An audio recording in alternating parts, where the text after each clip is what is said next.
एक उत्सव के बारे में बताना चाहता हूँ, एक डे के बारे में बताना चाहता हूँ। आप लोगों ने सुने होंगे दुनिया भर में अलग अलग दिन को मनाया जाता है, लेकिन आज जिस दिवस के बारे में बताना चाहता हूँ इसको आप सभी को मनाना चाहिए, बल्कि वर्ष भर इस दिवस के लिए कार्य करना चाहिए। आप कहेंगे ऐसा कौन सा दिन है स्वामी जी, थोड़ा बताइए तो सही।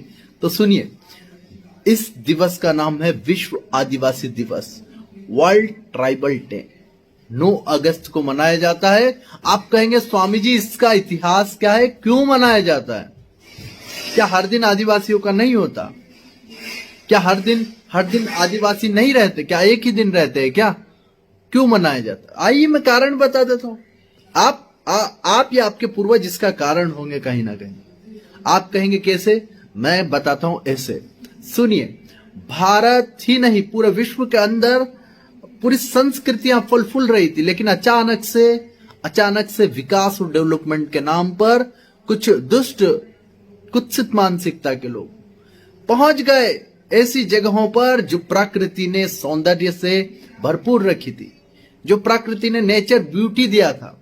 वो नेचर ब्यूटी का नाश करने के लिए कुछ लोग पहुंचे और उन्होंने नेचर का ही हास नहीं किया, उन्होंने नेचर का ही विनाश नहीं किया, अपितु उन्होंने उसके साथ कई संस्कृति को लील दिया, कई संस्कृति का नाश कर दिया, कई संस्कृति को प्रताड़ित किया। वो प्रताड़ित होने वाली संस्कृति और सभ्यताएं डेवलपमेंट और विकास के नाम पर जो भेंट चढ़ गई, वो सिविलाइजेशन, वो कल्चर जो मनाते थे अपना, वे लोग कौन थे? वे आदिवासी थे।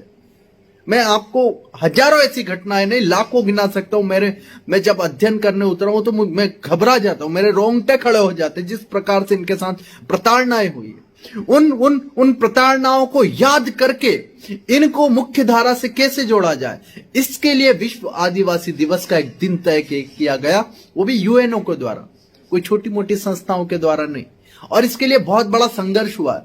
ये सामान्य कोई 1-2 दिन में नहीं सील लगा दिया गया इस पे कि इस तारीख को मना लिया जाए, नहीं। इस पर बड़ी गहन गंभीरताओं से चर्चाएं हुई है।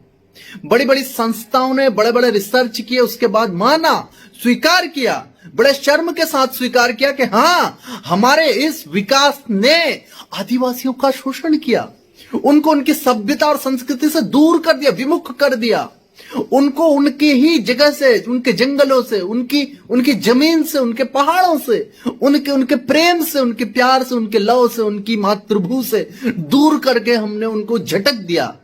ये पूरी दुनिया में, भारत में नहीं, पूरी दुनिया आज स्वीकार करती है और इसीलिए यूएनओ ने इस दिवस को तय किया है। तो आप कहेंगे कि स्वामी जी हम क्या करें? अरे भाई लगिए, वर्ष भर लगिए इनको मुख्य धारा में जोड़ने के लिए, और फिर एक दिवस को उत्सव के रूप में मनाइए कि हमने आदिवासियों को मुख्य धारा में जोड़ने के लिए यह कार्य किया।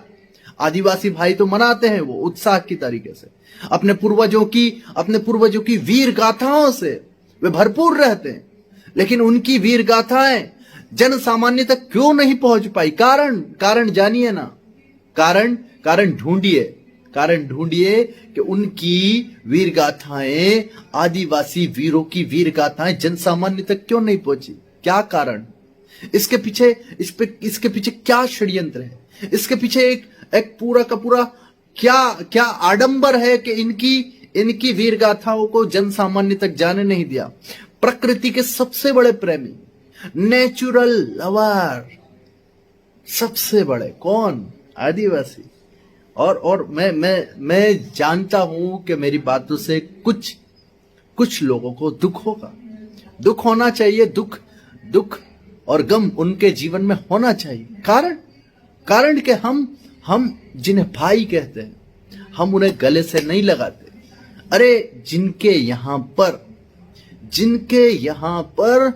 प्रतिदिन प्रकृति का रक्षण कैसे किया जाए इसकी तैयारियां रहती है, ऐसे लोगों को अगर मुख्य धारा में नहीं लाओगे तो यह राष्ट्र नहीं अपितु विश्व विनाश की कगार पर पहुंच गया। ग्लोबल वार्मिंग क्यों आई? आदिवासियों के पद चिन्हों को हमने स्वीकार नहीं किया। चलते तो आज ग्लोबल वार्मिंग तो क्या कोई संकट नहीं आता। ये दुनिया में खतरनाक वायरस, एक नाम